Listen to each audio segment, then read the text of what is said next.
आकाशवाणी भोपाल से प्रस्तुत है प्रादेशिक समाचार।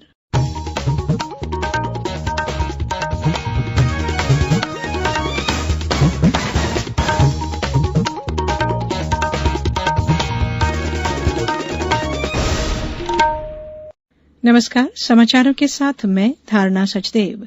18 वर्ष से अधिक आयु वर्ग के लिए सरकारी केंद्रों पर निःशुल्क राष्ट्रव्यापी कोविड टीकाकरण अभियान जारी है। युवा श्रोताओं से हमारा आग्रह है कि कोविड रोधी टीका जरूर लगवाएं और अन्य लोगों को भी इसके लिए प्रोत्साहित करें। कोविड स्वास्थ्य के लिए खतरा बना हुआ है, ऐसे में एहतियाती उपायों के पालन में कोताही न बरतें। जब तक जरूरी न हो घर से बाहर न निकलें और 3 सरल उपायों का पालन करें। मास्क लगाएं, 2 गज की सुरक्षित दूरी बनाए रखें, हाथ और मुंह साफ रखें। कोविड संबंधी जानकारी और मार्गदर्शन के लिए राष्ट्रीय हेल्पलाइन नंबर 011-2397-8046 और 1075 पर संपर्क करें। और अब समाचार। पहले मुख्य समाचार। प्रधानमंत्री नरेंद्र मोदी ने तीसरी लहर की रोकथाम के लिए कदम उठाने में सभी से सहयोग करने का आह्वान किया। केंद्रीय नागरिक उड्डयन मंत्री ज्योतिरादित्य सिंधिया ने प्रदेश के विभिन्न शहरों के लिए किया विमान सेवाओं का शुभारंभ।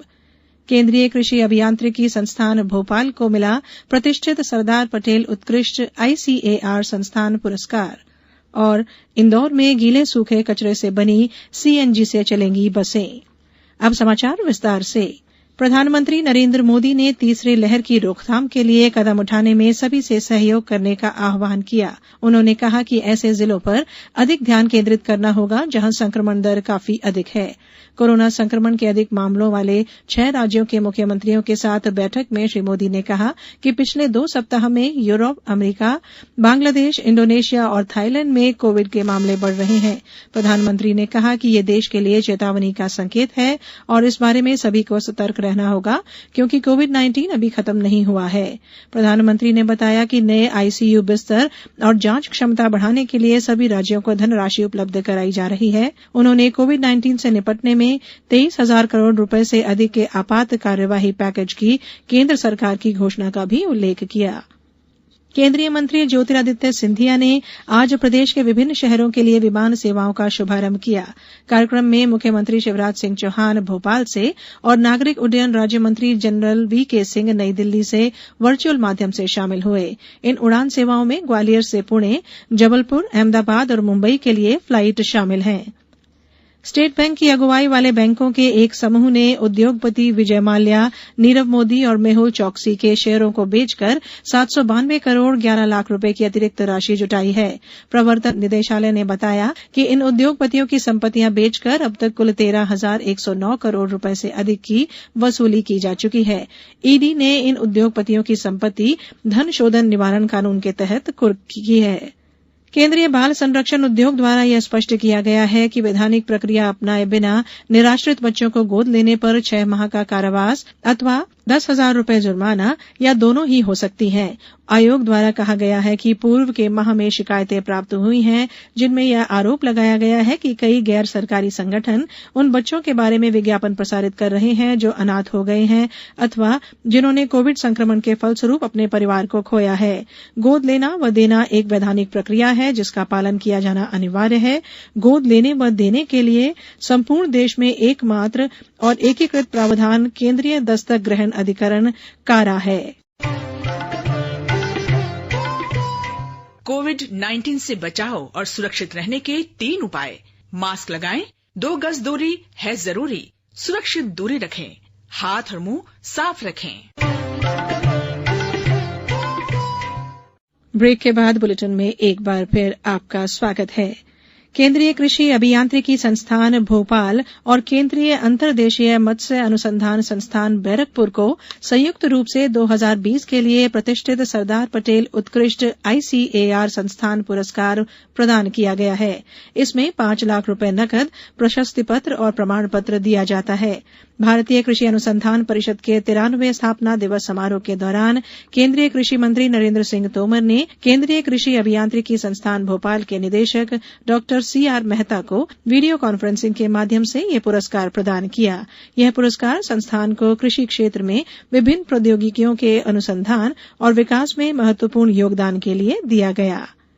पश्चिम मध्य रेल मुख्यालय जबलपुर में आज आयोजित 66वें रेल सप्ताह समारोह में महाप्रबंधक पश्चिम मध्य रेल शैलेंद्र कुमार सिंह द्वारा भोपाल मंडल को सर्वोत्कृष्ट प्रदर्शन के लिए ओवरऑल दक्षता शील्ड सहित कुल 8 दक्षता शील्ड प्रदान की गई। Habibganj Agartala express special train को सबसे बेहतर अनुरक्षित ट्रेन का खिताब मिला। इसके अतिरिक्त महाप्रबंधक द्वारा वर्ष 2020-21 में उत्कृष्ट कार्य करने वाले भोपाल मंडल के 5 अधिकारियों और 25 कर्मचारियों को व्यक्तिगत पुरस्कार तथा 49 कर्मचारियों को समूह पुरस्कार से नवाजा गया। देश के सबसे स्वच्छ शहर इंदौर का कचरा भी अब शहर को वाहनों के प्रदूषण से निजात दिलाएगा, साथ ही स्वच्छता प्रदान करेगा। इसके लिए इंदौर नगर निगम दिल्ली की कंपनी एवरस्टोन कैपिटल के साथ मिलकर शहर के देवगुराडिया में एशिया का सबसे बड़ा बायोमेथनेशन प्लांट स्थापित कर रहा है, जिसमें गीले सूखे कचरे से सीएनजी बनाई जाएगी। इसका प्रयोग शहर की बसों को चलाने में किया जाएगा। इस तरह इंदौर मध्य भारत का इकलौता शहर होगा जहां कचरे से भी लोक परिवहन के साधन चलाए जा सकेंगे। करीब 550 मीट्रिक टन क्षमता वाले इस प्लांट को 150 करोड़ रुपए की लागत से दिसंबर तक बनाकर तैयार किया जाएगा। इस प्रोजेक्ट के लिए आकार देने के बाद नगर निगम को संबंधित कंपनी से सालाना प्रीमियम के रूप में 2,52,50,000 रुपए अगले 20 साल तक मिलेंगे।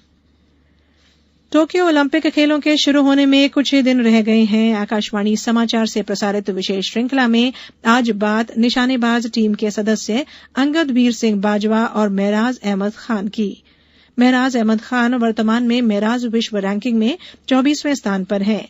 वर्ष 2019 में एशियाई निशानेबाजी चैंपियनशिप में अंगद वीर सिंह बाजवा और महराज अहमद खान ने स्वर्ण और रजत पदक जीतकर टोक्यो ओलंपिक्स के लिए क्वालीफाई किया था। रियो ओलंपिक में महराज फाइनल के लिए क्वालीफाई करने से चूक गए थे। इस वर्ष महराज ने दिल्ली और काहिरा में हुए निशानेबाजी विश्व कप टूर्नामेंट में पुरुष टीम स्पर्धाओं में स्वर्ण और कांस्य पदक जीते हैं।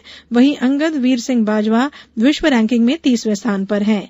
वर्ष 2018 में एशियाई निशानेबाजी चैंपियनशिप में नया फाइनल वर्ल्ड रिकॉर्ड बनाकर स्वर्ण पदक जीतने के बाद बाजवा चर्चा में आए। इस वर्ष काहिरा में शॉटगन विश्व कप में बाजवा, महराज और खंगूरा ने पुरुष टीम वर्ग में कांस्य पदक जीता था।